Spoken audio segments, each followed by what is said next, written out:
The chandeliers of the Plaza Hotel glimmered like frozen constellations above the ballroom, throwing light over a sea of designer gowns, diamond smiles, and whispered envy. Harper Lane, 7 months pregnant, stood near the balcony, her champagne glass filled with sparkling water.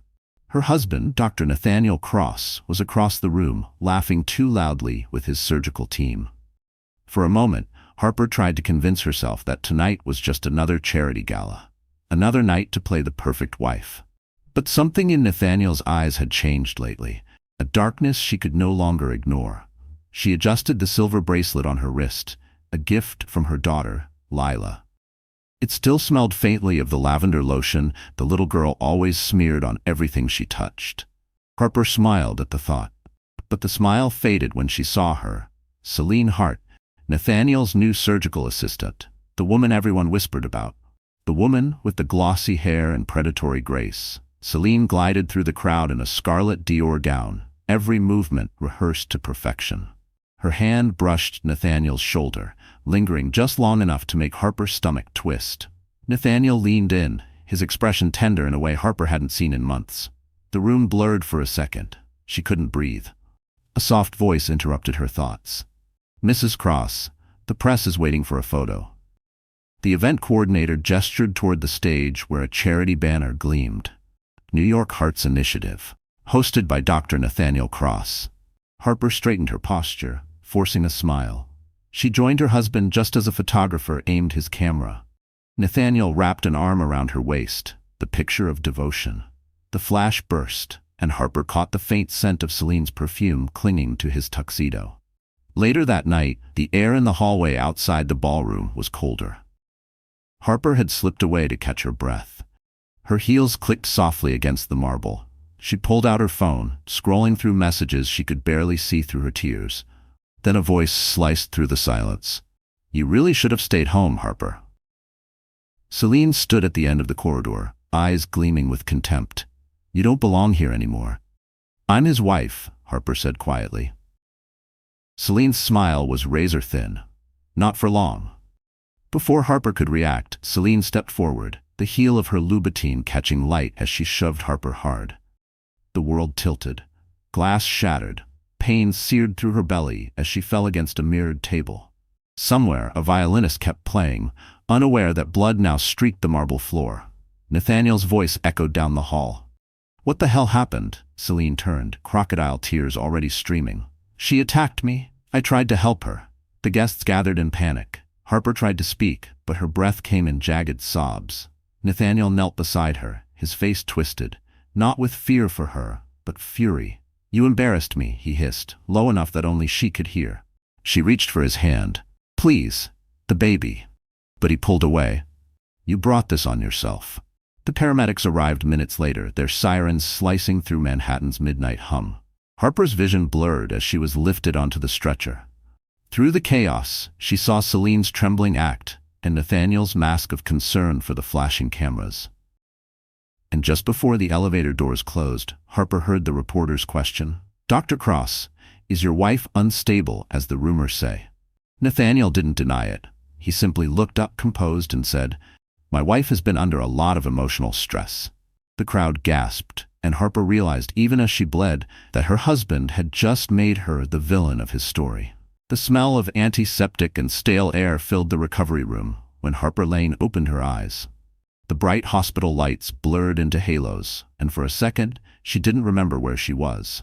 Then pain rushed in, sharp and heavy, pressing down on her abdomen like a weight she couldn't lift. A monitor beeped steadily beside her. Somewhere beyond the curtain, voices murmured. Doctors, nurses, people moving fast. She turned her head, her throat dry. "The baby," she whispered. "Where's my baby?" A nurse with kind eyes leaned over.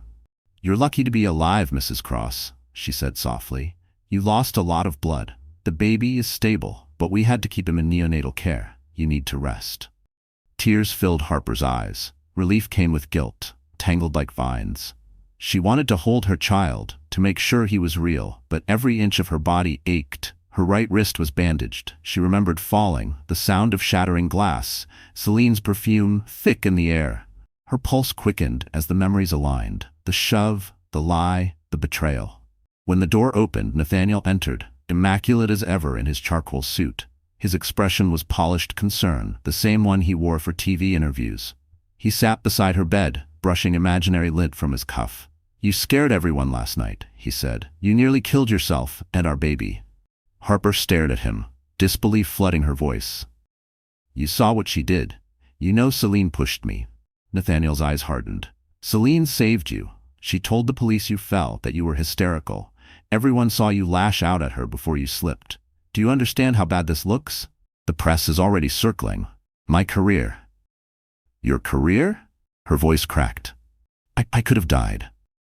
"You won't make this worse," he said coldly. "The hospital board doesn't need a scandal. You'll tell them it was an accident." She shook her head, fighting back tears. "I won't lie." "Then you'll destroy everything we built," he snapped. "Think of our children." At the word children, Harper's chest clenched. Lila, her little girl from her first marriage. The thought of her daughter's tiny voice saying, "Good night, Mommy," was enough to break her resolve. Nathaniel had promised to treat Lila like his own, but lately he'd barely spoken to her. The warmth he once showed had been replaced by irritation, as if the child reminded him of a life he couldn't control. Nathaniel stood, adjusting his tie. "I've arranged for Lila to stay at a boarding preschool upstate. It's for the best. Stability." Harper's blood ran cold. "You did what?" He smiled faintly. "You need rest, Harper. Focus on recovery. Let me handle the rest." When he left, the room fell silent except for the hum of machines. Harper clutched the thin blanket, trembling. She wasn't crazy, she knew what she saw. Celine's hands on her stomach, the push, the pain. Yet everyone would believe him, the celebrated surgeon, the man with perfect composure. That evening, a nurse slipped in quietly, leaving a phone on the bedside table. "This was in your purse," she whispered. Harper turned it on. Dozens of missed calls, messages from reporters, and one voicemail from her friend, Detective Mason Quinn. "Harper, I saw the report. Don't talk to anyone. Something about this doesn't add up. Call me when you can." Harper stared at the screen, hope flickering through the fog of fear. Maybe she wasn't alone after all. But as she reached to play the voicemail again, a shadow crossed the doorway. Celine stood there, a bouquet of lilies in her hand and a smirk painted across her lips. "Get well soon, Mrs. Cross," she murmured. "Next time, maybe you'll stay down." And Harper knew then, this wasn't over. It was only beginning. 3 weeks later, Harper Lane walked slowly through the glass doors of her Manhattan apartment, the same one that once felt like a sanctuary. Now it felt like a museum of lies. The air smelled faintly of cologne and antiseptic, a reminder of Nathaniel's perfect world. Sterile, immaculate, and utterly heartless. Her doctor had cleared her to return home, though her stitches still ached. She carried her overnight bag in one hand, her other resting protectively on her abdomen.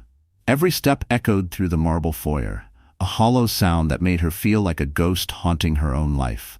The penthouse overlooked Central Park, with floor-to-ceiling windows framing the Manhattan skyline like a painting. Once, she'd loved waking up to that view, the sun hitting the glass towers, the faint hum of taxis below. But now every surface reflected her pain. The Italian marble floors, the Mont Blanc pen Nathaniel had given her for their anniversary, still lying on the console table. The housekeeper had arranged fresh orchids in crystal vases. There were 2 cups on the kitchen counter, one lipstick stain that wasn't hers. Harper stared at it, the air tightening in her chest. She moved through the room slowly, touching the edges of her life, as if confirming what was real. In the nursery, the faint scent of baby powder lingered.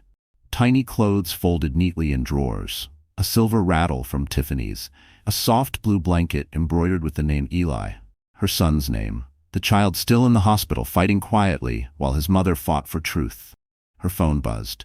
A message from Nathaniel. "Press conference tonight. Stay home and rest. Don't make things harder." Harder.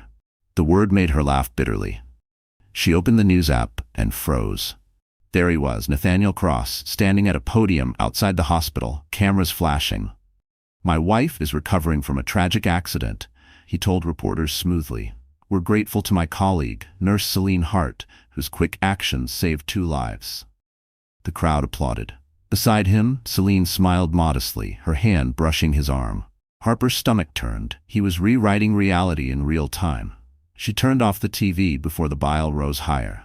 The doorbell rang suddenly. a sharp sound slicing through the silence. Harper hesitated, then opened the door to find Detective Mason Quinn standing there, coat damp from the drizzle, eyes steady and concerned. "You look like hell," he said quietly.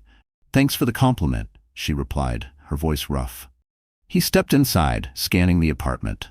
"I read the official statement. Doesn't match the paramedics' initial report. They said there was shattered glass under you, not near you. That means you were pushed forward, not that you fell backward." Her heart skipped. "Can you prove it?" "Maybe," he said, lowering his voice. "But someone's been cleaning up fast. Security footage from the plaza's lobby is gone, erased within 12 hours. Only a handful of people could access that." "Nathaniel," she whispered, "most likely. But if I go after him without solid proof, he'll bury you under defamation suits before the truth sees daylight." He paused, studying her. "Do you have anything from that night? Photos, messages, anything strange?" Harper thought for a moment. "Lila was playing with my phone earlier that day. She likes to record her little stories. Maybe she grabbed her iPhone from the kitchen counter, opening the voice memos app. There were several recordings labeled with random emojis. One caught her eye, a red heart. She pressed play, static, then a tiny voice giggling, "Mommy, say hi!" A pause, then another voice, sharp, cruel, Celine's. "You should have stayed away, Harper." The sound of shattering glass followed. Harper's hand trembled. Mason's eyes widened. They both realized this could be the crack in Nathaniel's perfect armor, the first sound of his empire beginning to crumble. Dr. Nathaniel Cross had always known how to control a room. At 35, he was the face of prestige, the kind of man who made people lower their voices when he entered. His name carried weight in every hospital corridor, his smile a polished weapon sharpened by ambition. To the world, he was a hero, a surgeon who performed miracles, a husband who spoke gently of his fragile wife, a man whose every move was bathed in admiration. But behind that charm lay something darker, something Harper had once mistaken for confidence. In truth, Nathaniel was a master manipulator. He'd built his reputation on two things: precision and power. His colleagues at New York Presbyterian whispered about his temper, but never dared to cross him. The board adored him for bringing in record donations from the city's elite. He knew how to make everyone believe they owed him something. That night, after his press conference, he stood in his office overlooking the city. The lights of Manhattan stretched endlessly, a glittering kingdom that belonged to him. Celine Hart leaned against his desk, sipping from a glass of Cabernet. Her lipstick left a faint print on the rim. "She's not going to stay quiet forever," Celine said softly. Nathaniel smirked. "She will. Fear works wonders on weak people." "Harper isn't weak," Celine countered, setting down her glass. "She's stubborn. She has that detective sniffing around again. Mason Quinn. I saw him at the hospital." Nathaniel's jaw tightened. "Quinn owes me. I saved his career once. He won't cross me." Celine tilted her head. "You're sure?" "I'm always sure." He turned toward the window, watching the reflection of his own perfection in the glass. But beneath his calm exterior, a sliver of anxiety wormed its way through his thoughts. Harper had survived when she shouldn't have. The fall, the blood loss, the baby, it was as if fate itself had refused to finish her. And that recording, the one he'd ordered wiped from every system, haunted him. What if something slipped through? He poured himself another drink. "She'll come around. She always does. Harper wants peace, not war." Celine stepped closer, her perfume thick in the air. "And if she doesn't?" Nathaniel glanced at her, his expression unreadable. "Then she'll learn that love can turn into something far less forgiving." Down in the hospital's neonatal wing, Harper's son lay in an incubator, small but strong, hooked to quiet machines. Nathaniel had made sure the staff reported directly to him. Every visit Harper requested required his approval. To the nurses, it was protocol. To him, it was punishment. He'd told himself he was protecting his reputation, but deep down, he enjoyed the control. It made him feel untouchable. Celine placed a manicured hand on his chest. "You should let her go. Divorce her, send her away quietly. She's too dangerous now." Nathaniel caught her wrist gently, his touch deliberate. "You don't understand. The moment she's out, she becomes unpredictable. I can't risk her talking." A flicker of doubt passed through Celine's eyes. "Nathaniel, she's the mother of your child." He smiled faintly. "Collateral damage." For the first time, Celine looked unsettled. She'd seen him angry before, but never like this. Calm, calculated, almost enjoying the chaos he'd created. He lifted her chin with 2 fingers. "Don't worry, once I'm done cleaning this up, we'll have everything. The hospital, the money, the influence. Harper will be a memory, a tragic story people whisper about over wine." Celine nodded, though unease coiled in her chest. When he turned away, her eyes drifted to his desk. A folder sat half open. Court papers, bank transfers, and a sealed envelope labeled Trust Account, Lila Lane. A child's name she didn't recognize. Her smile faltered. For the first time, she wondered if she was next in line to learn what Nathaniel did to people who stopped being useful. And far below, Harper's recording waited, the one thing capable of ending him forever. The ballroom at the Waldorf Astoria gleamed beneath 1,000 crystal lights. A palace for the powerful. The annual Medical Advancement Gala drew every name that mattered, CEOs, donors, and Manhattan's most photographed surgeons. The press called it the Night of the Gods. But to Harper Lane, watching the live stream from her dim apartment, it looked more like a circus. And her husband was the ringmaster. Nathaniel Cross stood at the podium, tuxedo crisp, smile immaculate. Beside him, Celine Hart glowed in an emerald gown that hugged her every curve. Cameras flashed like lightning. The banner behind them read "Excellence in Healing, a celebration of humanity." Harper almost laughed at the irony. Humanity. Nathaniel hadn't shown an ounce of it in months. The reporter's questions came rapid fire. "Dr. Cross, how is your wife recovering?" Nathaniel's expression softened, the practiced look of a saint. "Harper is adjusting. Trauma can cause confusion. We're taking every step to support her recovery." Celine rested a hand on his arm. "She's lucky to have someone like you." The crowd applauded. The moment burned into Harper's mind like acid. She turned off the stream and threw her phone onto the couch. Her pulse pounded. She'd spent weeks being painted as unstable, paranoid, dangerous. Her medical license was now under review, a rumor Nathaniel had quietly fueled. She pressed her palms against her face, fighting the urge to scream. The baby monitor beside her bed crackled softly. From the speaker came the faint coo of her newborn, still recovering at the hospital. She whispered, "Hold on, Eli. Mommy's going to fix this." The doorbell rang. Harper's breath caught. When she opened the door, Mason Quinn stood there again, holding 2 coffees and a worn manila envelope. "I told you I don't quit," he said, stepping inside. He handed her one of the coffees. "Extra sugar, right? You look like you haven't slept in weeks." "Sleep is overrated," she murmured, sinking onto the sofa. "Did you find something?" Mason opened the envelope. Inside were photographs, security stills from the plaza the night of the incident. One frame showed Harper collapsing. Another showed Celine standing nearby, hand raised, expression frozen in shock. The timestamp glowed in the corner, 10:14 p.m. "This shouldn't exist," Harper whispered. Nathaniel said the footage was deleted. "It was," Mason said. "But whoever wiped the files forgot one thing, the lobby backup server. Someone else had access to it. A friend of mine in cyberforensics owed me a favor." Harper stared at the image, tears pooling. "You can prove she did it." Mason nodded slowly. "It's enough to reopen the case, but not enough to win. We need motive, intent, something that ties Celine's actions directly to Nathaniel." Harper hesitated. "I have a recording from my daughter's watch. It caught Celine's voice, maybe Nathaniel's too. But if I release it, he'll destroy me publicly. He's already told people I'm mentally unstable." Mason leaned forward. "He's counting on your fear. That's how men like him stay untouchable." Before Harper could reply, her phone buzzed. A new notification. "Breaking news. Dr. Nathaniel Cross announces engagement to Celine Hart." Her hand froze mid-air. The headline glared back at her, cruel and surreal.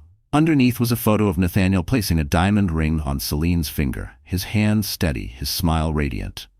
The caption read, "Love triumphs over tragedy."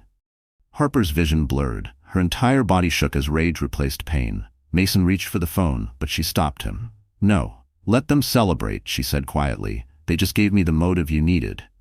Mason's eyes lit with realization. "He proposed while you're still married." Harper nodded, a slow, trembling smile forming. For the first time in months, the woman they'd buried was coming back. And this time, she wasn't afraid to burn everything down. The rain outside Harper Lane's apartment poured like punishment. It struck the windows in relentless sheets, echoing the rhythm of her heartbeat. Uneven, heavy, desperate. She sat at the kitchen table surrounded by the debris of her unraveling life. Empty coffee cups, crumpled newspaper headlines, and the printed photo of Nathaniel sliding a diamond ring onto Celine's finger. Her eyes were swollen, her hair a tangled halo of exhaustion. She hadn't slept in 48 hours. Her hands trembled as she opened her laptop. Every major outlet was running the same story. Miracle surgeon finds love again. The comment section was a battlefield. Strangers dissected her life like it was gossip fodder. Some pitied her. Most didn't believe her. "That wife's insane." One comment read, "He deserves happiness." She slammed the laptop shut, her breath coming fast. The walls seemed to close in, the air thick and suffocating. She gripped the edge of the table, whispering through her teeth, "You took everything." A knock broke the silence. It wasn't Mason. He always texted first. Harper hesitated, her body tensing. Slowly she opened the door. A delivery man stood in the hallway holding a sleek white box tied with a satin ribbon. "Package for Mrs. Cross," he said, handing it to her before disappearing down the corridor. The return label was from Heart Designs, Celine's fashion line, the same company sponsoring Nathaniel's gala. Harper's stomach twisted as she opened it. Inside was a silk robe, pale ivory, embroidered with gold thread. A note rested on top, "For when you finally learn to let go." Harper's breath caught. Her fingers crumpled the note into a ball as a scream built in her throat. She threw the box across the room, the silk spilling like spilled venom across the floor. For a moment the fury gave her strength, but then it broke, giving way to raw sobs that echoed through the empty apartment. Her phone buzzed. A message from Mason. "We need to meet. Something new came up. Don't be alone tonight." She typed back with shaky hands. Too late. Then she saw the second message, a photo attachment. It was grainy but unmistakable. Celine at the hospital, standing outside the neonatal unit. Her son's unit. Harper's blood turned to ice. She grabbed her keys and bolted from the apartment. The streets were slick with rain, yellow cabs splashing through puddles as she raced toward the hospital. When she burst through the lobby doors, the receptionist looked startled. "Mrs. Cross, visiting hours are over." "My son," Harper gasped. "Where's my son?" The nurse hesitated. "Dr. Cross was here earlier. He said you authorized a transfer to a private facility uptown." Harper froze. "That's not true, ma'am. The paperwork." "I didn't sign anything," she shouted, slamming her palms on the counter. Panic clawed at her chest. "Where is my baby?" The nurse stepped back alarmed. "Please calm down. Security." Before the words finished, a firm hand landed on Harper's shoulder. She turned. Mason stood there, rain dripping from his coat, his face grim. "He took him," he said quietly. "I checked the transfer logs. The authorization code came from your home network. He used your digital signature." Harper's knees buckled. Mason caught her before she hit the floor. "We'll get him back," he said fiercely. "But you need to trust me." She gripped his arm, trembling. "He's using my baby to destroy me." Mason met her gaze. "Then we destroy him first."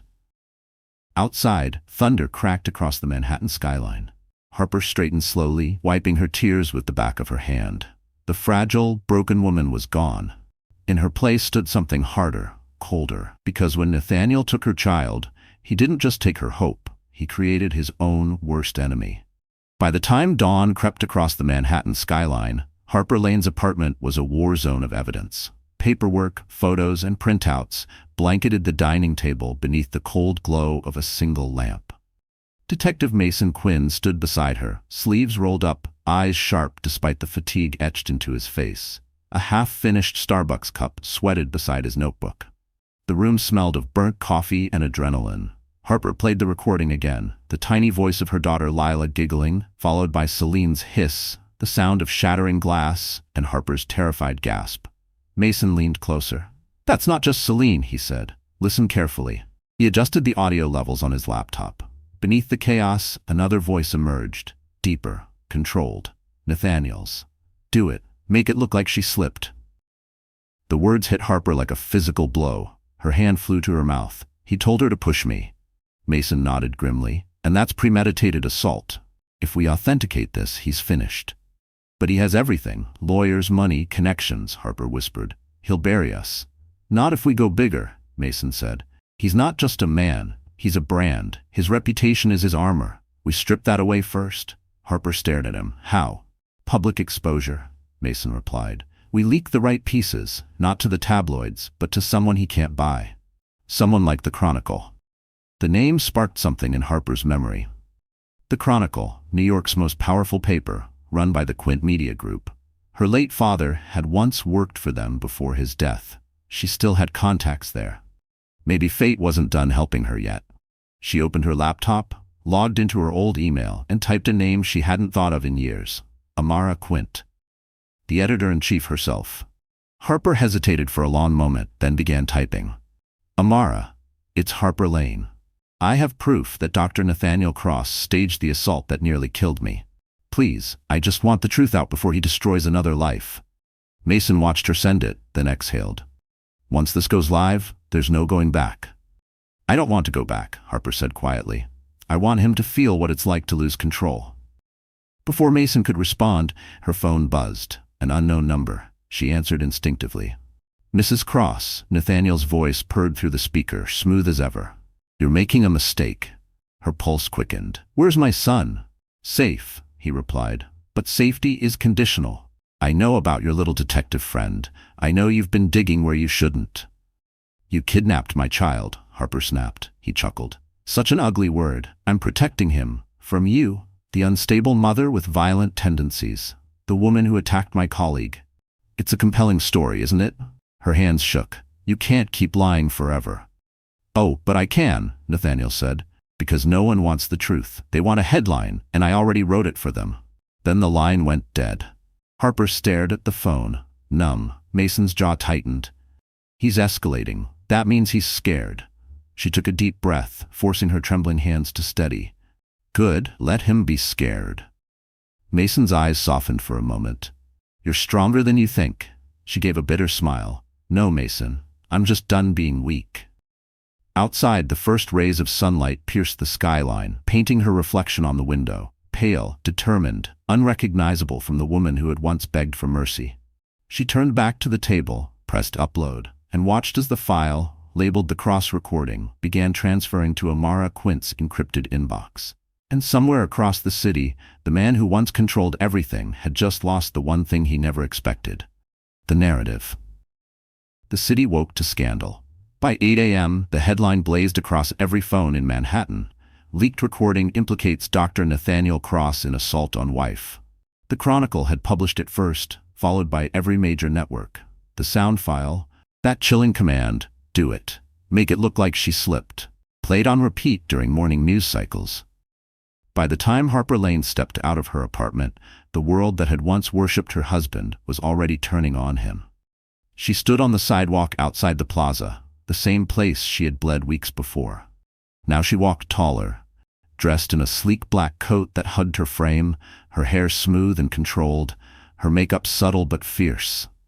Gone was the fragile woman who once whispered apologies for existing. In her place was someone carved from survival. Her phone vibrated constantly, messages from reporters, lawyers, and strangers. She ignored them all except one. From Amara Quint, he started a war, Harper, and it's working. For the first time in months, Harper smiled. It wasn't joy, it was liberation. Inside the plaza, chaos reigned. Paparazzi swarmed the entrance as Nathaniel arrived with his legal team, face pale beneath the facade. He barked orders into his phone, but no one was listening anymore. The hospital board had called an emergency meeting. His sponsorships were being reviewed. His foundation donors were withdrawing. His empire was cracking, one headline at a time. Across the street, Mason Quinn sat in a black Mercedes watching through binoculars. He's cornered, he murmured. Now we make sure he can't slither out. Harper slid into the passenger seat, her heart steady. What's next? Mason handed her a folder. Financial records, offshore accounts, dummy corporations. He's been funneling money through the hospital's research fund for years. I couldn't touch it before, but with public pressure mounting, the feds will jump at the chance. She flipped through the documents, her eyes widening. So this isn't just about me. No, Mason said. It's about corruption and greed. You were just the collateral damage. Harper leaned back, the city lights reflecting in her eyes. Then let's make sure everyone knows exactly who Nathaniel Cross really is. Later that evening, Harper met with Amara Quint in a quiet corner booth at the River Cafe. the Brooklyn skyline glittering across the water. Amara, elegant and composed, studied Harper like a journalist dissecting truth from myth. "You've been through hell," she said. "But people don't root for victims forever. They root for survivors. If you want this to stick, you can't just expose him. You have to own the narrative." Harper nodded slowly. "You mean show them I'm not broken?" Amara smiled faintly. "Exactly. Reclaim your story before he rewrites it again." That night, Harper sat on her bed with her laptop open. She began to type. Not a statement, not an apology, but a confession. "I am Harper Lane. I was attacked, silenced, and called unstable. I was told to be quiet for the sake of appearances. But silence is where monsters thrive. Today I refuse to be his ghost." She uploaded it to her new public page. Within hours, it went viral. Thousands of comments poured in, women sharing their own stories, messages of support, even apologies from those who had once believed Nathaniel's lies. When Harper's phone buzzed again, she expected another reporter. But it was Mason. "They froze his accounts," he texted. "FBI took over the hospital audit. He's finished." Harper stared at the screen, a tear slipping down her cheek, not of sorrow, but release. Outside, the city hummed with life, indifferent yet alive, as if it too had exhaled with her.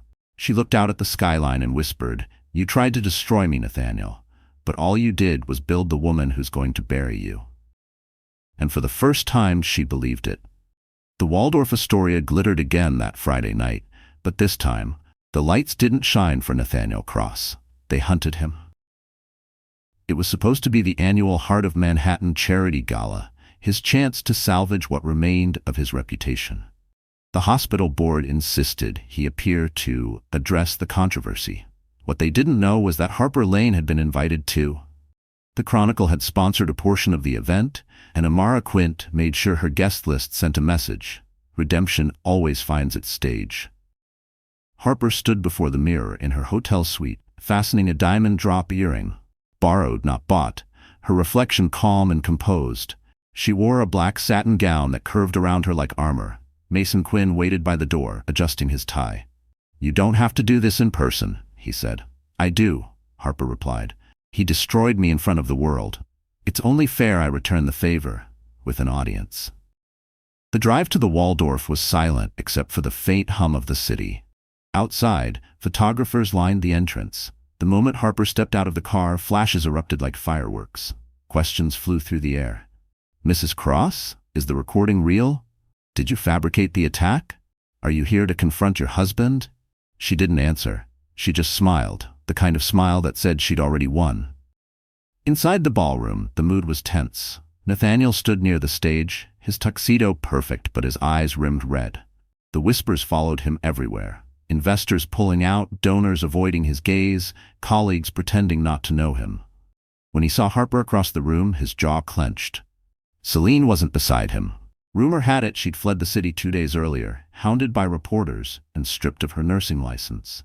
"Mrs. Lane," Amara greeted warmly, raising a glass. "Ready?" Harper nodded. The plan was simple. Amara would introduce her as a special guest speaker for the Chronicle's Women of Courage initiative. The timing was perfect. Nathaniel's panel started right after. The lights dimmed and soft piano music filled the room.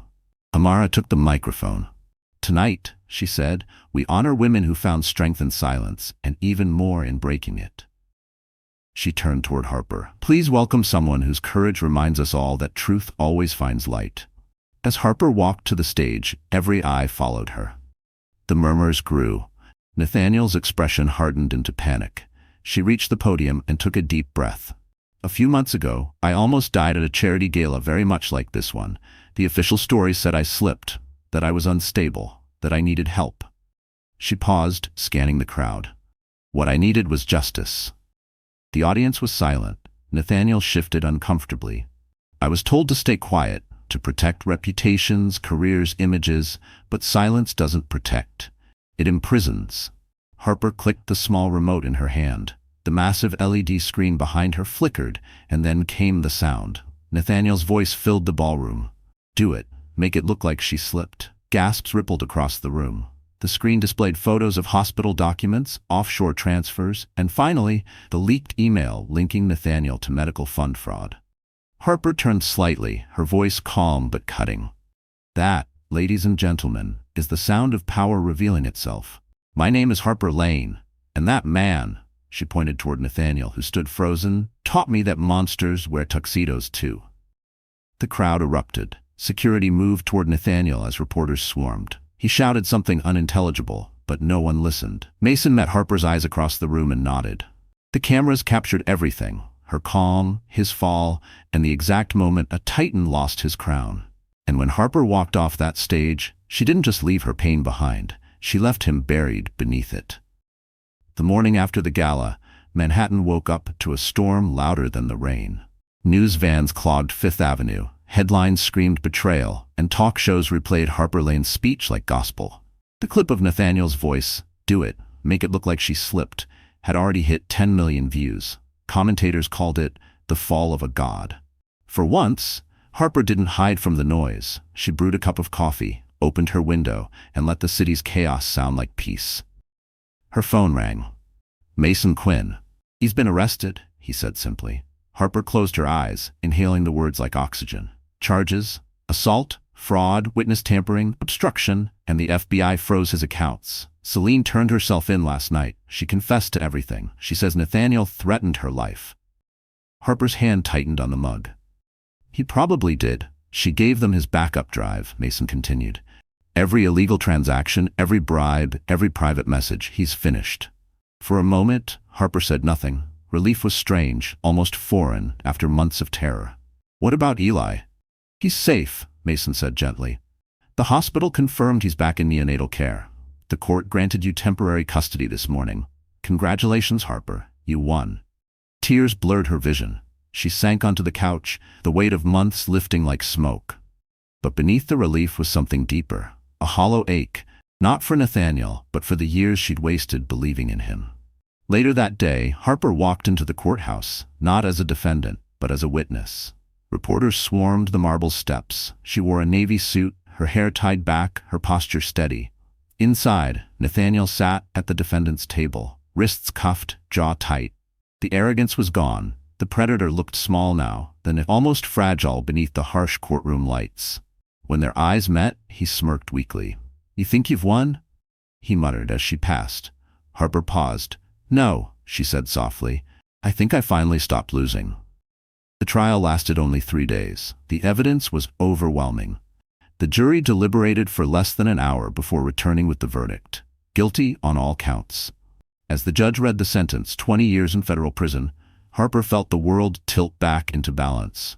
Nathaniel didn't flinch, but when they led him away, he looked back once, a flicker of disbelief in his eyes, as if he still couldn't comprehend a world that no longer belonged to him. Outside, cameras flashed like fireworks. Amara Quint waited near the steps, smiling. "You realize you've just become the face of survival, right?"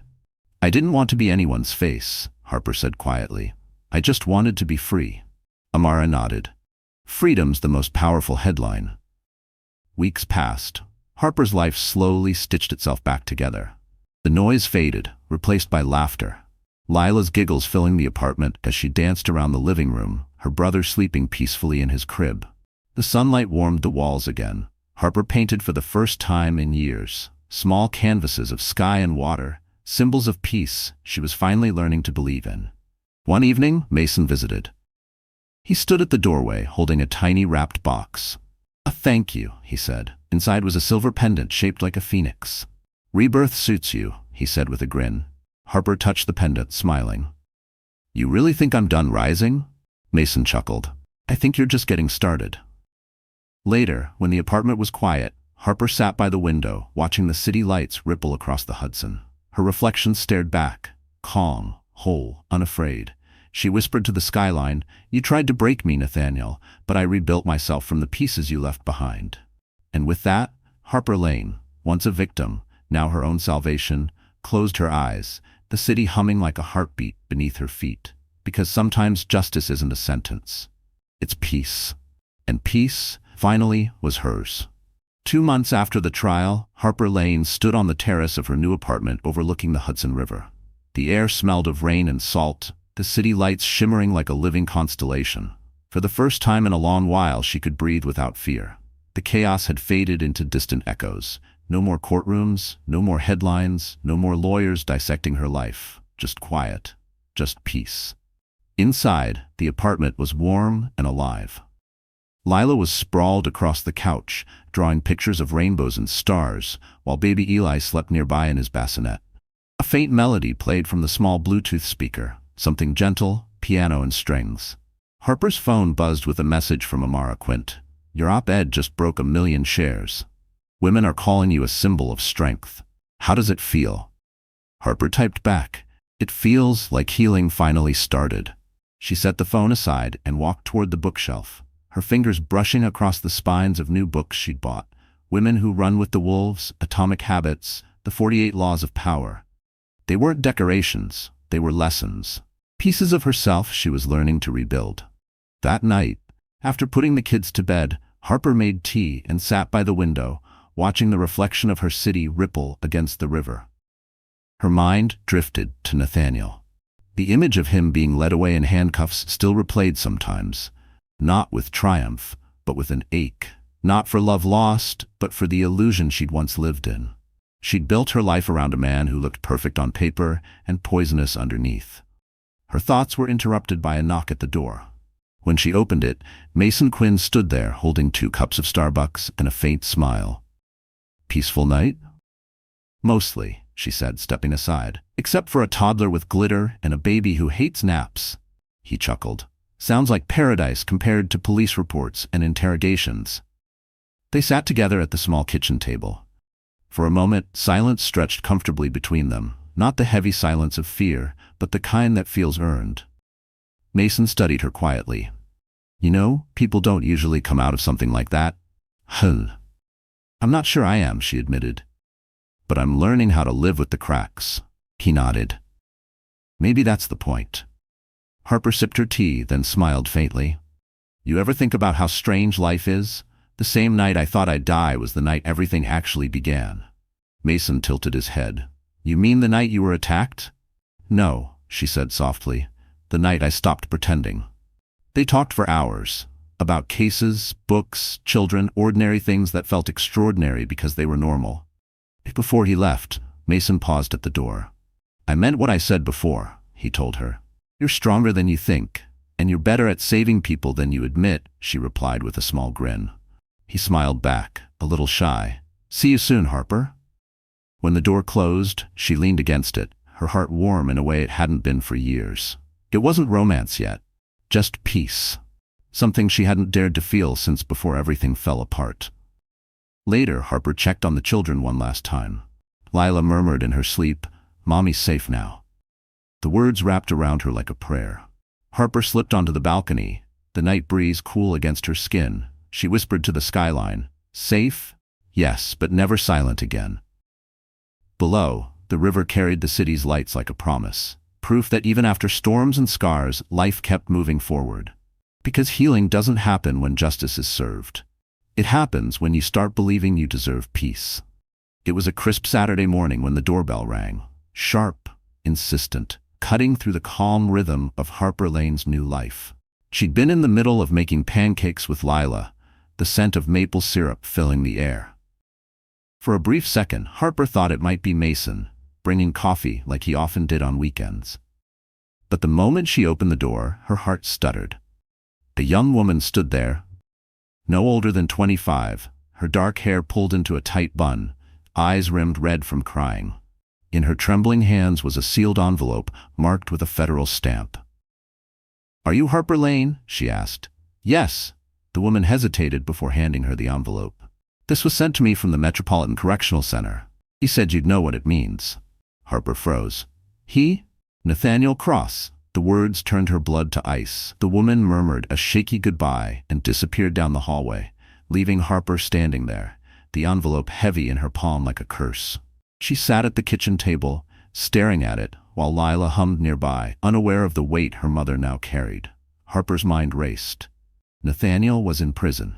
The trial had ended. Why reach out now? What game was he playing this time? After a long minute, she opened it. Inside was a handwritten letter, the neat, controlled handwriting unmistakably his. Harper, it began. You think you've won. You haven't. What you did ruined everything. My name, my career, my life. But prisons have ears, and I still have friends. You can't hide behind detectives and headlines forever. Enjoy your peace while it lasts." Her hands shook, fury and fear battling in her chest. The postscript chilled her to the bone. "Give my son a kiss for me." The letter slipped from her grasp, landing beside the syrup bottle. She stared at it, the sound of Lila's laughter fading into static. It wasn't over. That evening, Harper met Mason at his office. The dim light reflected off case files stacked high on his desk. When he saw her face, his expression hardened. "What happened?" She slid the letter across the table. Mason read it silently, his jaw tightening with each line. "He's threatening you again." "He's behind bars," Harper said, voice low. "How does he still have power?" Mason exhaled slowly. "Money. Influence. Men like him build networks. Even in prison, they pull strings. But if he's reaching out, it means he's scared. Maybe someone's closing in on whatever he has left." "What do we do?" Mason leaned forward. "We find out who's helping him. If he's sending letters, someone on the outside is moving for him, probably trying to secure assets or contacts before everything collapses." Harper's mind flashed back to the courier, her trembling hands, the fear in her eyes. "The girl who delivered it," Harper murmured. "She said he told her I'd know what it means. Maybe she's connected." Mason nodded. "Then we start there." Over the next few days, they tracked her down. Lena Morris, a paralegal once employed by Nathaniel's former law firm. She'd been receiving threats herself. "He said if I didn't deliver the letters, they'd ruin me," Lena confessed. "I think he's planning something big, something outside prison." The realization hit Harper like a wave. Nathaniel hadn't written for closure. He was building something again, from the shadows. As Harper left Mason's office, the city lights flickered through the rain. Her reflection on the car window looked different now. Older, sharper, no longer a survivor running from the past, but a woman preparing for battle again. Because evil doesn't always die in courtrooms. Sometimes it waits behind bars, smiling. 3 days after the letter arrived, Harper Lane sat in Mason Quinn's unmarked car outside a worn brick office building in Queens. The rain had turned to mist, blurring the neon glow of the diner across the street. Inside that building, according to Mason's sources, was the private office of Richard Vance, Nathaniel Cross's former financial advisor and the man rumored to still manage his off-the-record accounts. Harper's fingers drummed nervously against her knee. "You really think he's laundering money from prison?" Mason's eyes stayed on the door. "Men like him don't stop, they delegate. Vance is the last thread connecting him to power." Harper stared through the windshield, her reflection ghost-like in the glass. "What if this isn't about money? What if he's planning to come after me again?" Mason turned toward her, his voice steady. "Then we end it before he can start."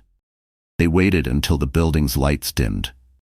When Vance finally emerged, a thin man in a tan trench coat, clutching a briefcase, Mason nodded. "Let's move." Inside, the air was thick with dust and expensive cologne. Harper followed Mason up the narrow stairwell, her pulse quickening. Vance's office door was ajar. Papers littered the desk, and a single lamp cast a golden glow across stacks of files. Mason motioned for her to stay by the door while he moved closer. He flipped through folders, bank statements, shell companies, wiring instructions, and then, tucked between them, a document stamped Trust Transfer, recipient Harper Lane. Harper's stomach dropped. "That's my name." Mason read the fine print. "It's a trust in your name, but the funds come from Cross Global Medical Holdings. He's trying to make it look like you're secretly receiving money from him." "Why?" "To discredit you," Mason said grimly. "If this leaks, it looks like hush money, like you were complicit." Harper's chest tightened. He's rewriting the story again. Before Mason could respond, a floorboard creaked behind them.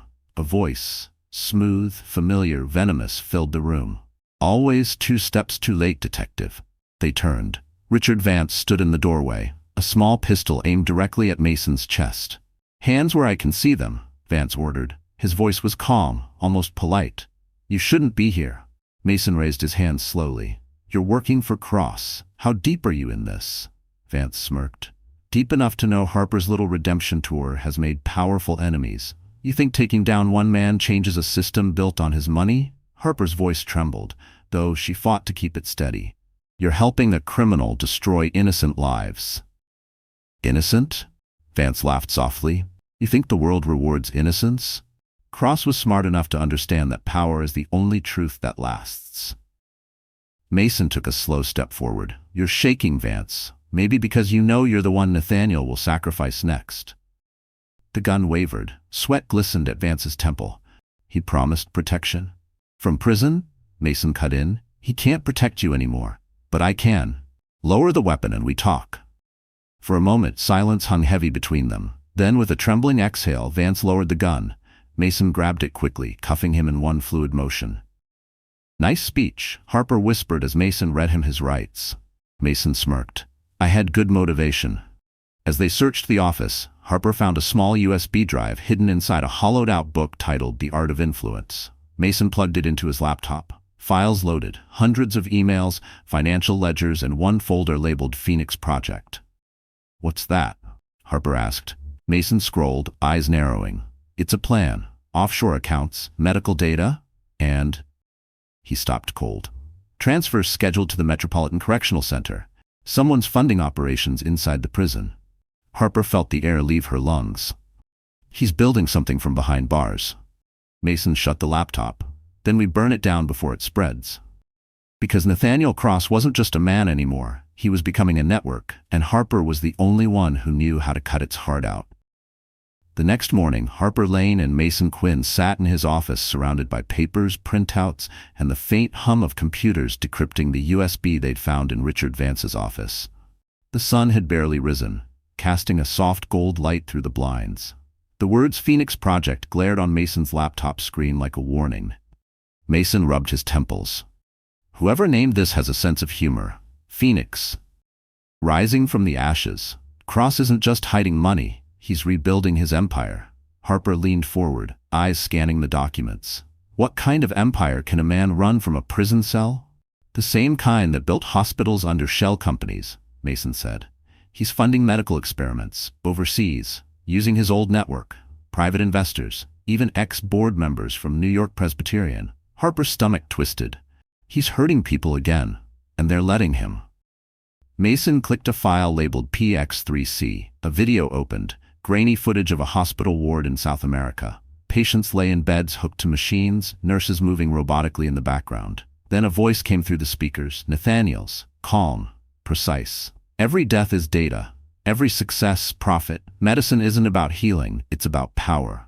Harper's hands flew to her mouth. He's experimenting on real people. Mason nodded grimly. And we're the only ones who can expose it. But if we leak this, the fallout will be massive. Politicians, corporations, charities, all tied to him. Harper's voice steadied, then let it burn. Before Mason could respond, his office phone rang. He hesitated, then answered. Quinn. A distorted voice came through the speaker. You have something that belongs to us. Mason's eyes met Harper's. Who is this? Consider this your warning. The Phoenix doesn't die, it multiplies. The line went dead. Harper felt her pulse spike. They know we have the drive. Mason shut the laptop, locking it in his briefcase. Then we move fast. We take this to the feds before they can make it disappear. But when they arrived at the Federal Bureau headquarters later that morning, something was wrong. The agent assigned to their case, Agent Rowe, looked uneasy as he glanced at the briefcase. I'm afraid there's been a change in jurisdiction, he said. Washington wants the evidence transferred directly. Mason frowned. That's not protocol. Orders from above, Rowe replied flatly. Harper's intuition screamed. Nathaniel still has people here. Rowe's eyes flicked toward her, then back to Mason. I'm sorry, detective. You're off the case. Outside the building, Mason's frustration boiled over. They're covering for him. The same rot he built his career on, it's still spreading. Harper exhaled shakily. Then we don't go through them. We go public again. Amara will publish it. Not yet, Mason said. We need confirmation first. If these videos are what I think they are, we need more than headlines. We need proof no one can bury. That night, Harper sat by her window. The city a blur of motion below. She watched reflections of taxis in puddles, people moving as if nothing had changed. Her phone buzzed with a message from an unknown number. You can't save them all, Harper, but you can still save your son.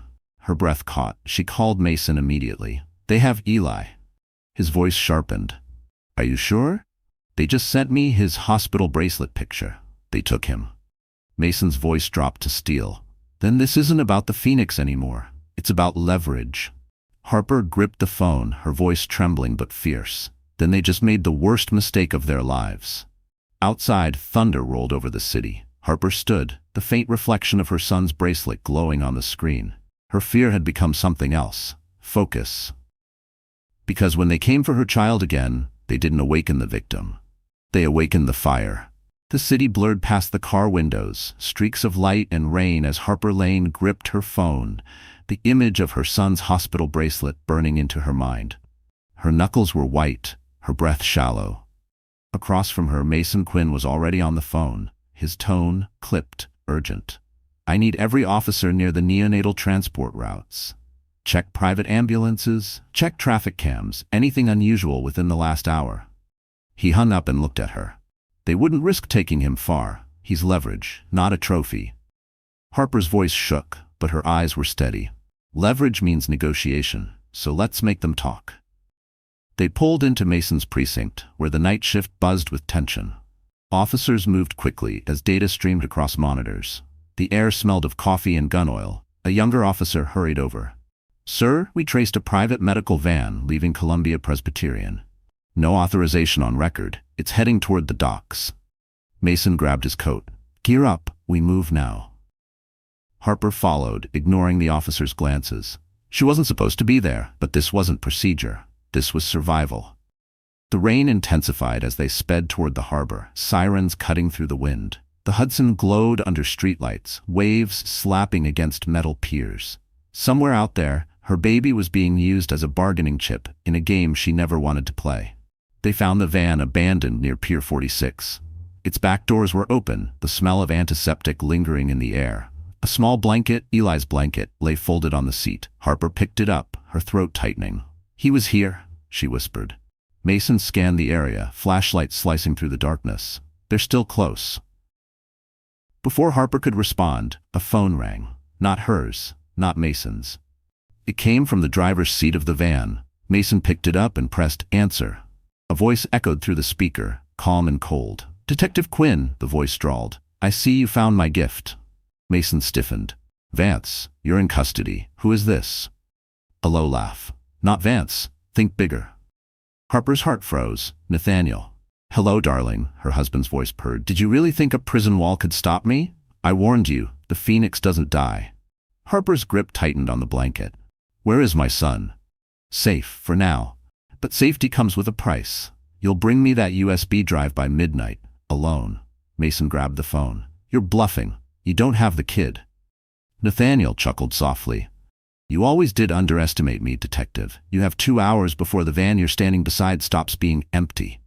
A faint beat began from the dashboard. Mason's eyes widened. Move, he shouted, grabbing Harper's arm.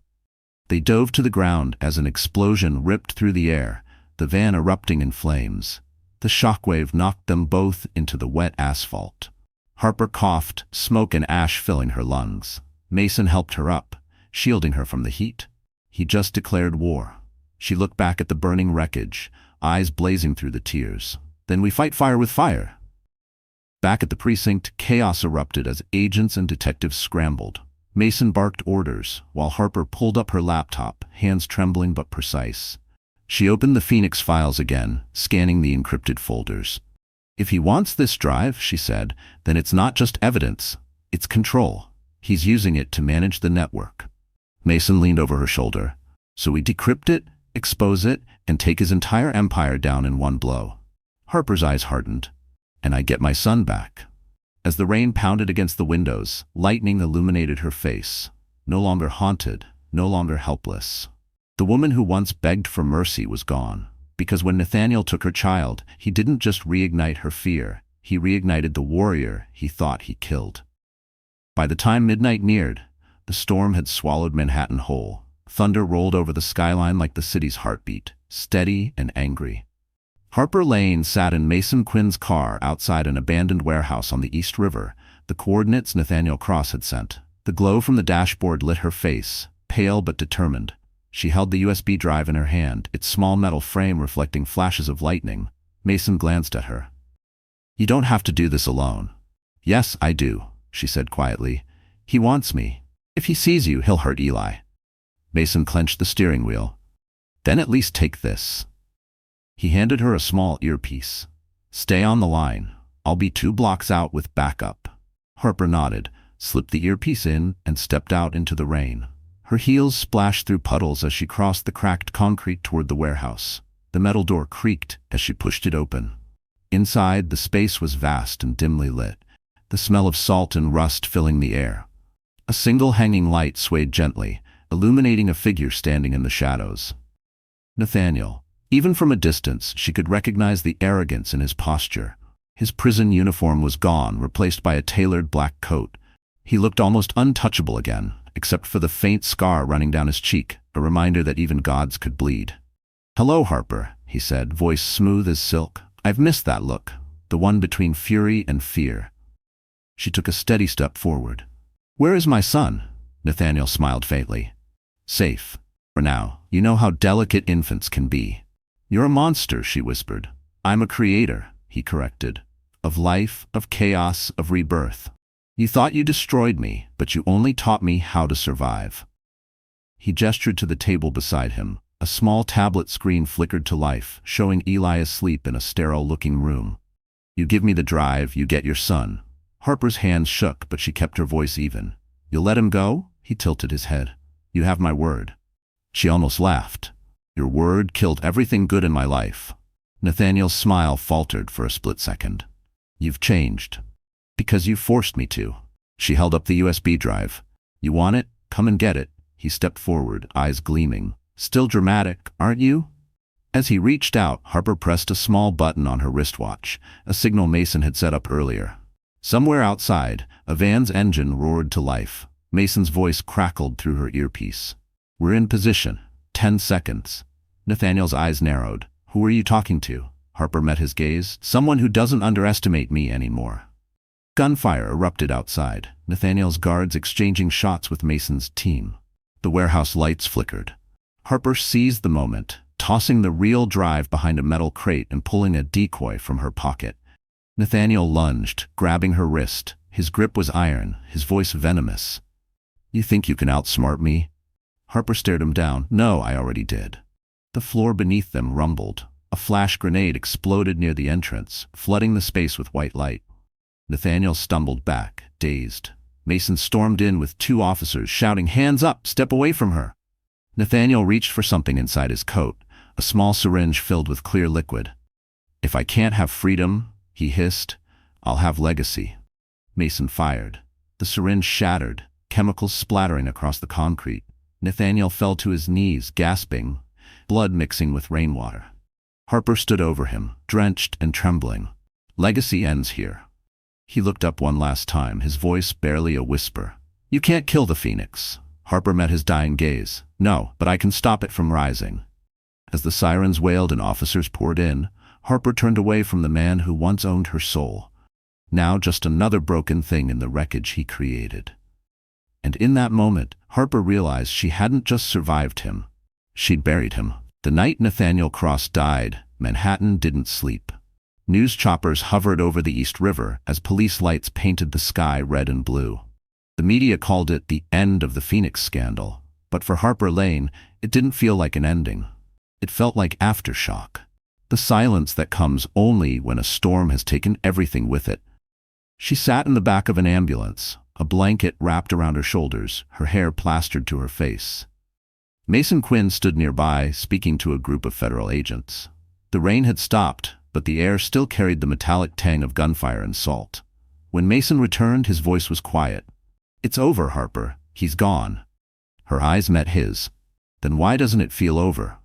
He didn't answer. He handed her a photo. "Eli, safe and sleeping at the Child Protection Unit uptown." "He's waiting for you," Mason said. Harper clutched the picture like it was oxygen. "Thank you." "You don't have to thank me." She managed a weak smile. "Yes, I do. You believed me when no one else did." Mason shrugged. "You made it easy to believe." Later that morning, she stood outside the hospital, watching through the nursery window as a nurse gently placed Eli in her arms. The warmth of his tiny body broke something open inside her, a wave of grief, relief, and fierce love. She pressed her lips to his forehead and whispered, "You're safe now. Mommy kept her promise." The cameras came next. Reporters camped outside her apartment building, their microphones thrust forward like weapons. "How does it feel to be free?" one asked. "Freedom isn't a feeling," Harper said quietly. "It's a choice you make every day, especially when it costs you everything." Her words trended by nightfall. Within hours, she was invited onto every talk show, every podcast. Amara Quint called to offer her a book deal, From Victim to Victor, the Harper Lane story. The world wanted her pain packaged and sold, but Harper hesitated. "I don't want to live off his name," she told Amara. Amara paused, then said gently, "Then tell your story on your own terms. Not for revenge, for the women who don't survive long enough to speak." That night, Harper sat by the window again, watching the city breathe. Mason dropped by with dinner, takeout containers steaming in the cool night air. "You look better," he said. "Because I slept." She replied with a small smile. They ate quietly. After a while, Harper asked, "Do you ever wonder if peace is just another illusion? Like something people chase but never find?" Mason leaned back, studying her. "Maybe, or maybe peace isn't a place. It's the people who remind you why you fought." She looked at him for a long moment, the unspoken gratitude between them deeper than any words. Later, when Mason left, Harper tucked Lila into bed and placed Eli in his crib. She walked to her desk, opened her laptop, and began typing. The cursor blinked at the top of the page as she wrote, "This isn't a story about survival. It's a story about resurrection. Because sometimes, to be free, you have to burn everything that tried to cage you, and rise from the ashes, not to prove them wrong, but to prove yourself right." Outside, dawn began to break, painting the sky in soft gold. Harper closed the laptop and stepped onto her balcony, the wind brushing her face. For the first time, the city didn't look cruel. It looked alive. She whispered to the morning, "You can't kill the phoenix, but you can choose what it becomes." And in that still, luminous moment, Harper Lane finally understood what freedom felt like. Not the absence of pain, but the power to rebuild beyond it. Because she hadn't just escaped the fire, she'd learned how to walk through it unburned. 6 months later, spring returned to New York. The city bloomed again, tulips in Central Park, sunlight glinting off glass towers, people laughing on sidewalks as if the world had forgotten winter ever happened. For Harper Lane, it wasn't the same city she once feared. It was the city that had tested her, broken her, and finally rebirthed her. She stood backstage at the Plaza Ballroom, the same place where her life had fallen apart, now preparing to speak at a women's justice conference. The banner above the stage read, "Survivors Speak, Voices That Change Laws." Rows of cameras waited. The crowd beyond the curtain buzzed with anticipation. Harper glanced at her reflection in the mirror. Elegant navy dress, steady eyes, no trace of the woman who once bled on those floors. Mason Quinn stood beside her, adjusting his tie. "You ready?" he asked. She smiled faintly. "I've been ready my whole life. I just didn't know it." When she stepped onto the stage, applause thundered through the ballroom. The same chandeliers that once gleamed cold and merciless now seemed to glow warmly. She looked out at the audience, survivors, advocates, politicians, journalists, and took a slow breath. 6 months ago, she began, I stood in this very room, terrified, humiliated, and bleeding. I was told to stay silent to protect a man's reputation. But silence doesn't save anyone. It only feeds the monster. The audience hushed. Cameras flashed. I was broken once, she continued, but sometimes breaking is the only way to rebuild something stronger. My story isn't just mine. It belongs to every woman who's been called unstable for telling the truth. Every mother who's been punished for surviving. Her voice steadied as she told them about the trial, the manipulation, the Phoenix Network, the cost of her freedom. She didn't speak for pity. She spoke for power. And when she finished, the room rose to its feet. After the speech, Amara Quint approached her backstage, eyes shining. You did it, Harper.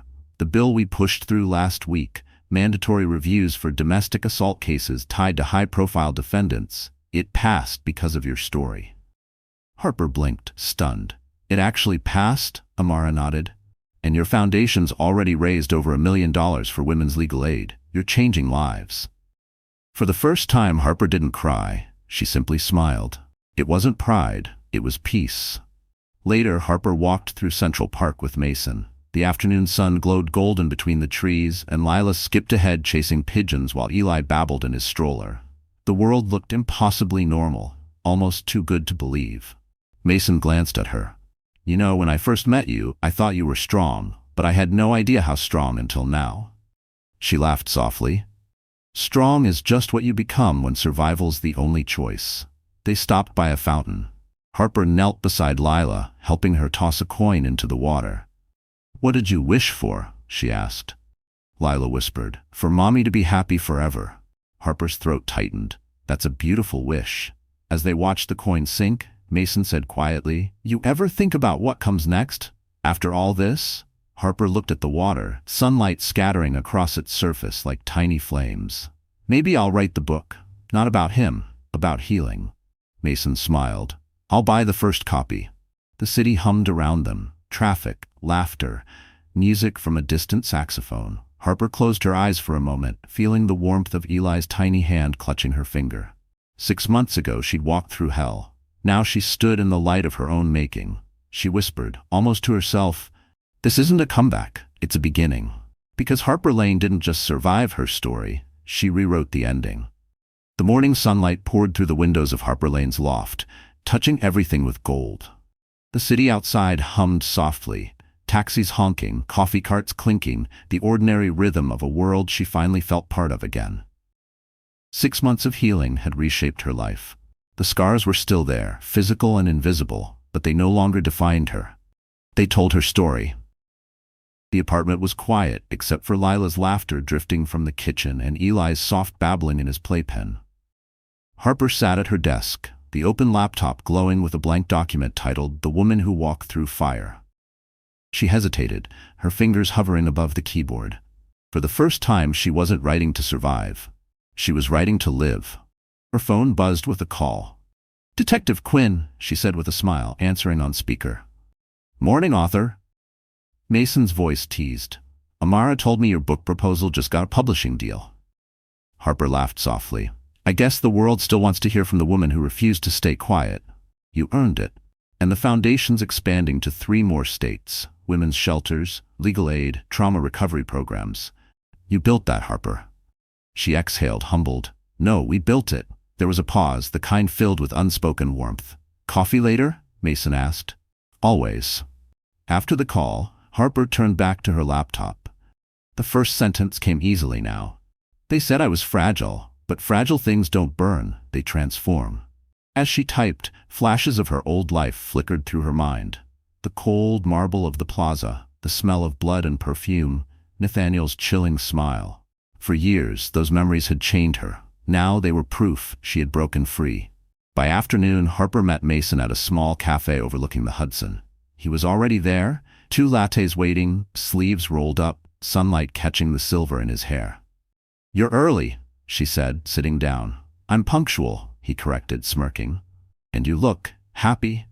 I am, she said simply. For the first time, I'm not fighting something, I'm building. They walked along the pier afterward, watching the boats drift lazily down the river. Mason slipped his hands into his pockets. You ever think about what you'd say to him if he were still here? Harper's expression stayed calm. I'd say thank you. Mason looked surprised. Thank you? She nodded. Because he taught me who I was when everything was taken away. I learned that peace isn't something you're given, it's something you take back. He studied her quietly. You really did walk through fire. She smiled faintly, and came out clean. They stopped near the railing, the breeze lifting her hair. Mason turned to her. You know, Harper, people keep calling you a survivor, but you're not just that anymore. You're a beginning. Harper looked out over the river, her reflection rippling in the water. Maybe that's all any of us are. Beginnings waiting to happen. That night, back home, she tucked Lila and Eli into bed, humming softly. The city lights glowed beyond the curtains. Before turning off the lamp, she glanced at the framed photo on her nightstand. Her and Mason at the foundation's opening ceremony, smiling, strong, alive. She whispered to herself, You don't erase the darkness by pretending it never existed. You erase it by becoming the light. The clock ticked softly in the background. Harper sat by the window, watching the skyline shimmer, the same skyline that had once looked cold and unreachable, now pulsing like a promise. She wasn't the same woman who had cried on those courthouse steps. She was the woman who had burned, survived, rebuilt, and now illuminated everything around her. Because some women don't just rise from the ashes, they teach the world how to burn brighter. 1 year later, Manhattan was brighter than ever. The city had recovered from scandal, gossip, and chaos, but one name still lingered: Harper Lane. Her foundation had grown into a nationwide movement, her memoir had become a bestseller, and her speech, The Cost of Silence, was being taught in universities. Yet Harper didn't see herself as famous. She saw herself as proof. Proof that surviving wasn't the end of a story, but the beginning of a legacy. That morning, sunlight spilled across her desk as she finished signing the last copies of her book for a charity auction. Lila sat beside her, coloring, while Eli played on the rug with his favorite stuffed lion. "Mommy, when I grow up, I want to help people too," Lila said, her voice full of innocent certainty. Harper smiled, brushing a curl from her daughter's forehead. "You already do, sweetheart. You help Mommy remember what brave looks like." The doorbell rang. Mason Quinn stood there in a navy suit, holding a bouquet of tulips and that same half-grin she'd grown to love. "Big day," he said. "Ready to change a few more lives?" "Always," she replied. The two drove through the city toward the Harper Lane Center, a new facility opening that day, dedicated to supporting women and children affected by domestic abuse and coercive control. The building stood tall, near the river, its glass walls reflecting the morning sun like a beacon. Reporters gathered outside, but this time Harper didn't shy away. She'd learned that silence could never protect her, but her voice could protect others. Inside, the auditorium filled with survivors, advocates, and families. Amara Quint took the stage first, her voice clear and proud. 1 year ago, this woman turned her pain into purpose. Today, her courage becomes something permanent. As Harper approached the podium, the crowd rose in applause. She stood there, a picture of calm grace, though her heart beat wildly in her chest. Mason stood off stage, watching with quiet pride. Harper began softly. "A year ago I stood in a courthouse believing my life was over. I was wrong. What ended that day was silence. What began was truth. And truth, no matter how much it costs, is the only thing that sets you free." The audience hung on every word. "I learned that monsters don't always hide in darkness. Sometimes they wear white coats and perfect smiles. But I also learned that heroes aren't born in light. They're forged in the fire it takes to walk through hell and come back whole." She paused, her voice trembling slightly. "If you're here today thinking you're too broken to start again, you're wrong. You are not your wounds. You are the hands that healed them." The crowd erupted in applause. Cameras flashed, tears shone, and for the first time, Harper didn't flinch from the light. After the ceremony, Mason found her outside near the river, the city skyline shimmering behind her. "You realize what you did in there?" he said quietly. "You didn't just inspire people, you made them believe again." Harper looked out across the water, her reflection glowing in the glass walls of her new center. "Maybe believing is all it ever takes," she said. Mason reached for her hand. "So what's next, Harper Lane?" She smiled, eyes soft but certain. "Next, we keep building. Not just for me, for everyone who thought the fire would be the end." The wind lifted her hair as she turned toward the horizon, where the skyline met the clouds and the world felt infinite again. The city that once watched her fall now reflected her rise. That night, as the lights of Manhattan shimmered like stars, Harper whispered to her sleeping children, "You see, my loves, the world tried to burn me, but instead, I became the flame that lights the way. Because true victory isn't surviving the fire, it's teaching others how to find their light inside it." So, that's how the story ends. But if you're still here, right now, listening to these last words, then something in Harper's journey must have touched your heart in a way you didn't expect. Maybe it reminded you of your own scars, or maybe it whispered that no pain lasts forever. You see, life isn't about avoiding the fire. It's about learning how to walk through it without losing yourself. As Marcus Aurelius once wrote, "What stands in the way becomes the way." Every obstacle, every heartbreak, every betrayal, they don't break you, they shape you. Harper didn't just survive, she transformed, and so can you. So tonight, take a deep breath. Forgive yourself for the things you couldn't control. Believe that peace is possible, even after chaos. Because your scars don't define you. Your strength does. If this story made you feel something, even for a moment, then don't let it stop here. Leave a like, share it with someone who needs a little light today, and subscribe so we can keep walking through these stories of healing together. Because maybe, just maybe, you and I are both proof that even after the fire, life can still be beautiful.